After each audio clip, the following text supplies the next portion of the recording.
Welcome to the HCI family of podcasts. We're your source for personal, professional, and organizational growth and development. We share our own original research, explore industry trends, and interview executives and thought leaders from across the globe. Join us for practitioner-oriented content around all things leadership, HR, talent management, organizational development, and change management. Maximize your personal and organizational potential with the HCI family of podcasts. Darwin Shurig, welcome to the conversation today. Thank you. I'm very grateful to be here with you, John, and appreciate and humbled by the invite. Thank you. It is really a pleasure to be with you. You're joining us south of Florida on a small island at a conference. You're taking time out of your busy schedule to sit down with me and to join me and have a really fun conversation. Today, we're going to be talking about nurturing trust and collaboration and the practical steps we can take to establish psychological safety and in our team environment. I just think this is a really, really important topic. So much of what we do as leaders and in our teams and in our organizations is built on a foundation of trust, built on a foundation of psychological safety. And if we don't have that foundation, a lot of the other things we try to do around culture building and team building just won't work. It just will fall flat. And so today we're going to try to get really practical around what we can do to take steps to create this. And I'm excited to have that conversation. As we get started, I wanted to share Darwin's bio with everybody. Darwin Shurig is a seasoned entrepreneur and talent management expert with a proven track record of delivering strategic value to medical device, life science, and pharma companies. He founded Shurig Solutions, Inc. in 2015 and is responsible for business development processes, contracting, and recruiting strategy, personally responsible for over $4 million in revenue generation while scaling a business that was paid $2.4 million in 2022 for the value it brings. I could add a lot. You have such a great background, a really great bio, but I'm going to pause there. Anything you would like to add by way of your background, personal context before we dive on in further? Yeah, so I would just say that through sort of the evolution of this journey, I think it's so important when I talk to people about when they look at opportunities that the main thing they should really look at is who will they become by going through that process. But what this journey for me has really evolved from is first, anytime you start a business, so many businesses don't succeed. So just figuring out how to stay in business and bring value. But then after kind of getting through that process, what I really focus on helping people do and companies is hire the right talent that fits the company culture. So the personal why matches the mission. So therefore you have higher employee engagement, less wasted resources, and the company can actually succeed, be profitable, and grow. And when you look at the reasons why companies fail, there's eight to 10 major reasons over a lot of data and industries, but it really comes down to leadership relevant to mission and vision, company alignment or misalignment, and the right or wrong talent. So whether you look at that from a macro economics down to the micro, right? In this case, you sort of spoke at the beginning about how important emotional intelligence, safety, connecting with people. I call that servant leadership. There's a lot of different ways to look at it. But whether you look at it the micro or the macro, it all ties in, is extremely important in terms of people being productive as well as enjoying what they do. And then also staying at the company, which is really important for your top talent because 25% of the talent walks out the door every single year relevant to annual voluntary turnover. So understanding how all these things tie together so that we can have the greatest chance for success, whatever our industry or business is, I think is vitally important because we learn so much right from the past in terms of what works and what doesn't. So why would we not look at that and utilize it to help us be successful? Yeah, you hit on a bunch of really important things. And the bottom line business case for all of this is that we want to attract and retain good people because good people are what make the business happen, right? Yes. Organizations can't exist without good people. And I think that gets lost sometimes, like because we're just trying to, stay afloat. We're trying to get the products or services out the door. We're trying to keep customers happy. We're trying to, stay, in positive revenue, and we're just trying to make payroll, like all the things that we need to do to just keep the doors open. Yes. And sometimes it can get lost that like we actually need good people to do all of the things that we need to do Mm, for the business. And it's the people that create the value. It's the people that are creative and create the products and services. It's the people that innovate. It's the people that create the customer experience and create the customer loyalty and commitment. It's the people that do all of these things. And so, sometimes if we start to get stressed about making the payroll or getting to that next quarterly report, and we're looking for ways to cut budget, or we're looking for ways to trim the fat or whatever, one of the first things we often do is look for ways to cut labor costs, because that's one of the most expensive pieces of our budget oftentimes. And we forget, like, it's the people. So yes. how do we reinvest in the people? How do we make sure we get the right people in the organization? Jim Collins, get the right people in the right seat on the bus, right? Mm, And then keep them, hold on to them, yes. and not let great talent out the door. People who otherwise would want to stay with us because they had a bad experience, because they see a more enticing offer somewhere else, because they don't feel valued. Now they're going to leave and go to our competitor. That is such an important part of doing business. And frankly, as an HR person, as an OD and change person, it's something I see so many organizations struggling with, and Yeah. it's something that is not completely avoidable, but it's often quite avoidable, if we simply put some intentionality and strategy behind what we're trying to do. We put so much time and effort around the maintenance of equipment, for example, around the maintenance, and reinvestment into the other forms of capital in our Yes. business. Mm, Can we do that for our human capital, for the people assets within our business? And if we did, we wouldn't have such high turnover. We wouldn't have the challenges, a lot of the challenges that we often have. And again, coming back to what we were saying at the very beginning, a lot of that is just built upon this notion of, like, let's have trust, let's have psychological safety. mm. That's the foundation upon which a lot of these other components that lead to positive business outcomes, like lower turnover, higher productivity, greater levels of innovation, etc. That's what it's built upon, right? Mm. There are so many things that, like, my mind is just firing and getting excited just about having this conversation. And so there are three things I want to touch on relevant to what you just said that are so important. The Pareto principle is alive and well and is probably not understood near as well as it should be, relevant to 80/20.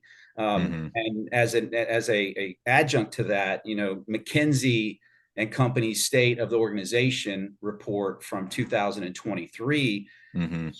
the data showed that 5% of the companies polled, that 5% of their talent brought over 90% of the value to the company, which is extraordinary. And as another subsegment of that, they showed that for the key stakeholders in some of these companies, where every 3 to 6 months they took them, reevaluated, and put them on another project, that their productivity went through the roof and they beat their competition from a profit standpoint significantly. Mm-hmm. So your top talent is vitally important, number one, and understanding how important to attract top talent that fits the culture. So I think there's two really key things relevant to talent, and if you understand the Pareto principle and how important it is to hire the right people. From that, your hiring processes need to be really, really, they need to be focused on not just how you interview, but attracting that talent and evaluating, which means you have to differentiate between the technical skill that you want to hire versus the cultural fit. And you can hire somebody that's just amazing, but if they don't fit the culture, leadership IQ's data shows that for mishires, that only 11% was because they didn't have the actual skill they were hired for. The Hmm. other 89% was low emotional intelligence, not being coachable. They had poor temperament, so they don't play well in the sandbox with their toys, and they weren't motivated. So having somebody that has a personal why that matches the company mission, because in terms of why companies succeed or fail, that's a huge component. And I mean, we can piggyback on that later, relevant to the world of medical device and pharma. But when you look at compliance and regulatory fines and weight, like it all comes back to the wrong talent. And there's all this data, whether it's clinical trials, quality, regulatory.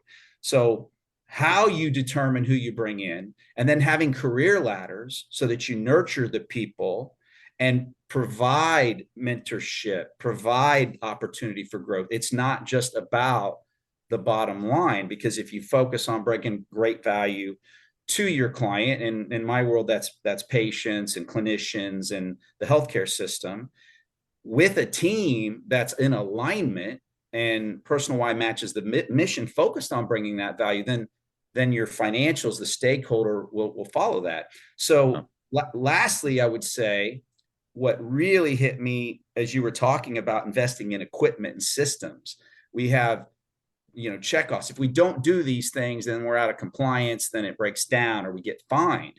So I always ask when I present on talent management strategies and why companies succeed and fail is if your quality management system for your talent and your investment in your talent and your top stakeholders matched the quality management system for your product or your service, would that be a good thing or a bad thing? I mean, it's an interesting question. And there's always a utility component to this, right? And I suppose that question, the answer to that question is going to differ depending on the industry you're in, the type of business that you're in. But I guess the point is you want to ask yourself that question, right? Yes. So I don't have an answer to the question, but you want to be asking yourself that question. And ultimately you want to be really considering, are you doing enough? Are you investing enough in your people,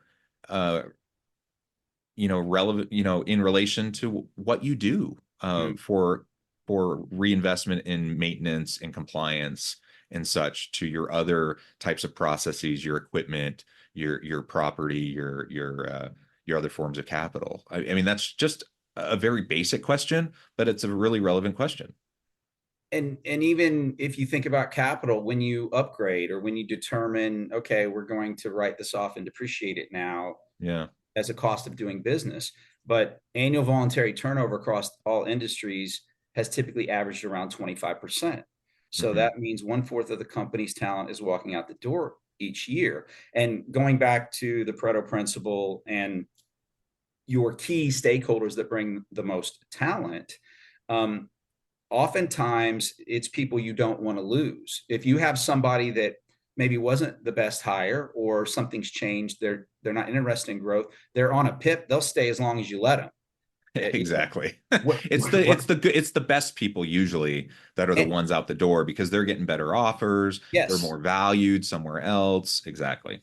And the four main reasons why people leave based on the data and surveys for people relevant to annual voluntary turnover is the number one leader, a Hmm. disconnect.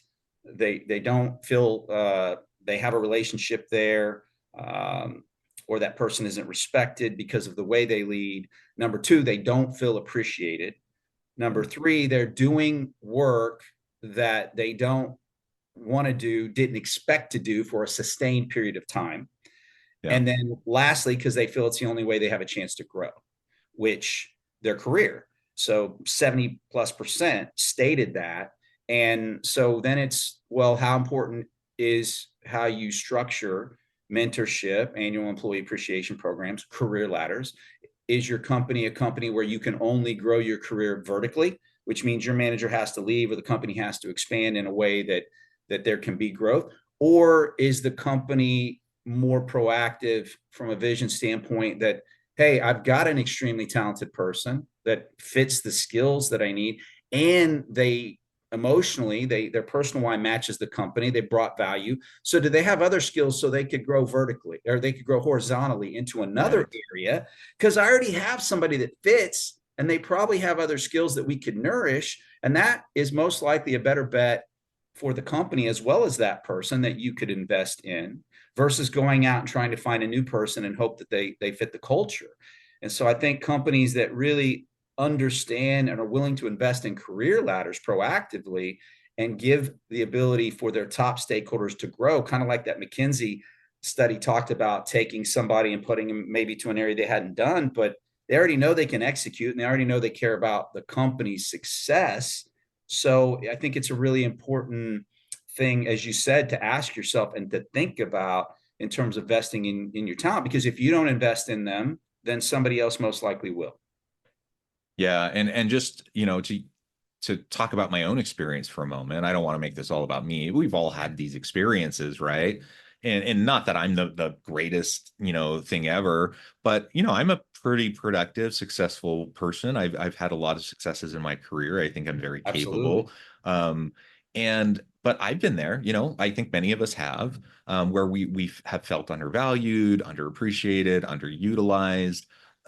We've maybe felt looked over or passed over for promotions or opportunities. I've been at places where literally I feel like, I don't know for sure, but what it's felt like is that literally the people above me who have passed me over, um, like are almost insecure and threatened by me. Like they look at what I do and my productivity and what I could do in relation to what they can do, Mm-hmm. and they feel threatened by me, and they literally don't want me moving up because they're worried about their jobs, or something like that. And Yes. that gets into a level of toxicity where at some point you just don't even want to be there anymore at that organization, right? And Yes. so, you know, all of these things you just listed off a bunch of really good data points and insights, around some of the surveys that talk about the research behind this. All of these are reasons why people leave, and Mm-hmm. it's usually the really good people. It's the best people.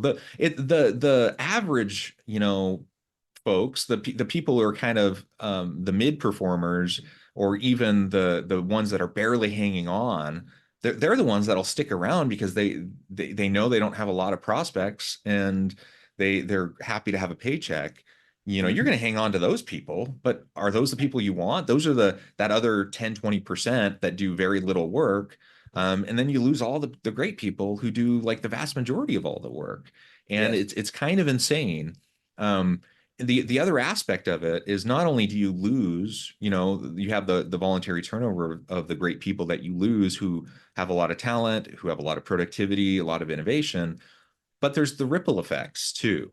There's the ripple effects around the culture of losing the great people, because everyone who stays behind after you lose a great team member, they know it and they feel it, because Yes. now they recognize, oh, we just lost a member of our team who did a disproportionate amount of all the work that the team did, or all of the productivity from the team. Now we have to pick up the slack. We know that's going to be hard or impossible, and they recognize that and they know it, and it's frustrating. Sometimes it's just not even doable, right? Right. And then there's all of the negative outcomes that come from that. So it's just, if we want to create dynamic workplaces, dynamic environments, we the bottom line is we need to show our people, up especially our best people, that we value them, that we Yeah. appreciate them, that there are pathways for them to grow, to develop. And that doesn't mean necessarily up the hierarchy, but like you said, maybe it's horizontally. Maybe, the kind of traditional hierarchical, up going up the rungs of the ladder, career development pathways, those are kind of going out the window anyways. Like that's kind of an old model. That's for generations past. Like the younger generations don't necessarily even see careers that way anyways. So like let's think more creatively about career development and career pathways. Younger generations just want to develop skills. They want to develop their capabilities. Yes, they want to develop their capabilities around earning capacity, but they don't necessarily care about the title, or they don't necessarily care about the corner office or like the rung on the ladder, but they do want to stretch themselves. They do want to grow in their skill set. They do want to challenge themselves. And these are all things that organizations can do regardless of whether or not they have like actually another rung up the ladder or in the hierarchy, the pyramid of the organization. If we can get creative, we can develop those opportunities for our people and show that we value them, right? Well, there's so many smart points about what you just said and what you were talking about your experience originally, right? John Maxwell, the law of the lid. And so people tend to, angry people attract angry people, creative people attract creative people.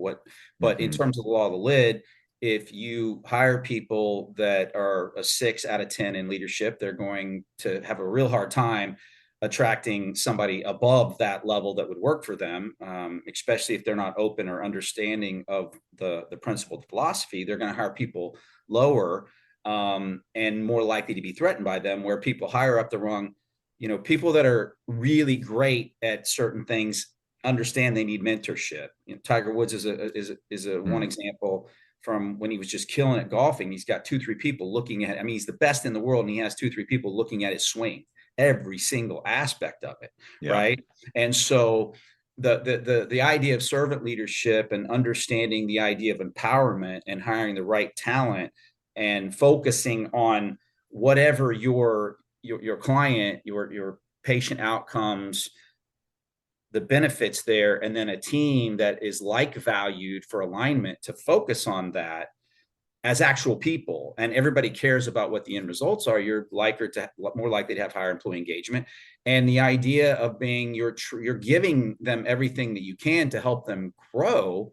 You're not worried about them taking your job. You'd love for them to replace you because you're bringing so much value. Your company would move you into another area because you're helping Right. the company. But too often the inverse of that, which you mentioned in your initial, your career, that happens way too often, which is not in the best interest of the company and why you will lose people. So again, how you invest in your talent, because in terms of replacing talent, the cost the cost of mishires are exorbitant and huge, but the cost of replacing the person, one example I give in one of my presentations, just like on a clinical trials manager, for example, you're looking at $80 to $140,000 in time, in recruitment, in training, in Mm-hmm. onboarding.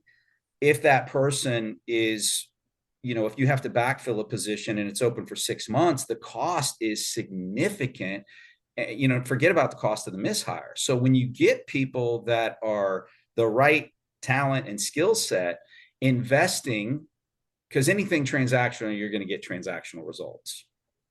But if you can look at ways to invest into your people, into mentorship, into growing as a leader, there is no standstill.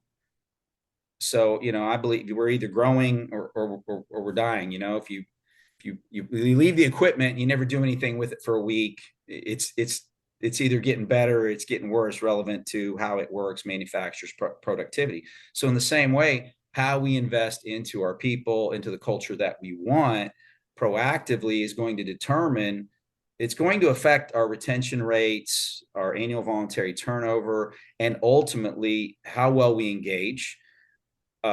Neurologically, scientifically, studying data shows that when we are more positive and we're in a positive frame set, we're 30% more intelligent, we're 30% more likely to problem solve.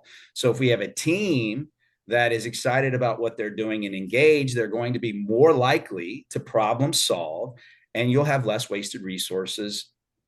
The company will be more profitable, and you'll have greater longevity with a better chance of holding on to your key stakeholders. So it is something that I think so many companies don't do. And when you look at 40% of startups don't make it the first 2 years, half of those are gone at year 5, and 80% don't make it 10 years. It's so important to look at, because the data and across all industries shows that it is a specific and very direct correlation to whether or not there's success. Yeah. Yeah. Awesome. Well, Darwin, This has just been a really fun conversation. I note the time, it's flown by. We've only scratched the surface here, but I do need to let you go. As we wrap things up, I just wanted to give you a chance to share with the audience how they can connect with you, find out more about your work, and then give us the final word on the topic for today. Yeah, absolutely. No, this is it. It feels like we've been talking for about 5 seconds. So I really appreciate it, John. But www.shurigsolutions.com is our website. We have a following on LinkedIn, a podcast called SSI Executive Conversations as well. But our focus is, medical device and pharma companies that are life sciences that are manufacturing products, helping them hire leadership and skill positions around clinical, regulatory, quality, engineering, and even commercial, to help create those cultures and avoid the cost of mishires. Over that time, our offer acceptance rates average 94%. 53% of candidates have been promoted within 24 months, and then they stay a third longer than the industry average relevant to retention. We have a really unique process called Top Talent Accelerant that uses certain technologies to attract talent in a completely different fashion and also create significant efficiency for our partners, which is pretty cool. And every single day I hear, I've never seen anything like this over the last year since we launched it. So certainly would love to, if anybody, we've also done, hospital physician type of work as well. So certainly would love to talk to anybody that, is looking for a partner and would like to take these principles that we're talking about and apply them to processes to help the company grow. And then, as far as the final word, I think once again, understanding what type of culture do you want? You spoke to this earlier. I mean, if you're a law firm and you're looking for cutthroat, lawyers that can do certain things, you probably want a different personality to your culture than if you're leading a nonprofit that's helping orphans, maybe, So understanding what are your key values, determining 4 to 5 of those key values, and you actually want to create in your interview process structure around those to delineate culture, have certain people asking certain questions. There's a process we can share what that looks like versus whatever the technical skill is. And whatever the technical skill is, there should be a process to evaluate consistently so you can compare and contrast talent from that standpoint. And then you can use the two to help make better decisions to hire for culture. But again, if you do transactional, you get transactional, and hiring top talent that fits the culture, right? That has the skill set, but fits the culture. If you do that well, you avoid the cost of mishires. And then by creating career ladders and investing in people and leadership, mentorship, and giving them opportunities to grow, you'll keep your Pareto principle amplifiers is what I call them. So therefore, your retention rates will be greater overall for your top talent, and you're going to be more likely to be more profitable, and people are going to be having more fun. So I guess that would be my final parting comment in that regard. I love it. Thank you so much, Darwin. It's been a complete pleasure. I encourage the audience to reach out, get connected, find out more about what Darwin and his team can do for you. And as always, I hope everyone can stay healthy and safe, that you can find meaning and purpose at work each and every day. And I hope you all have a great week.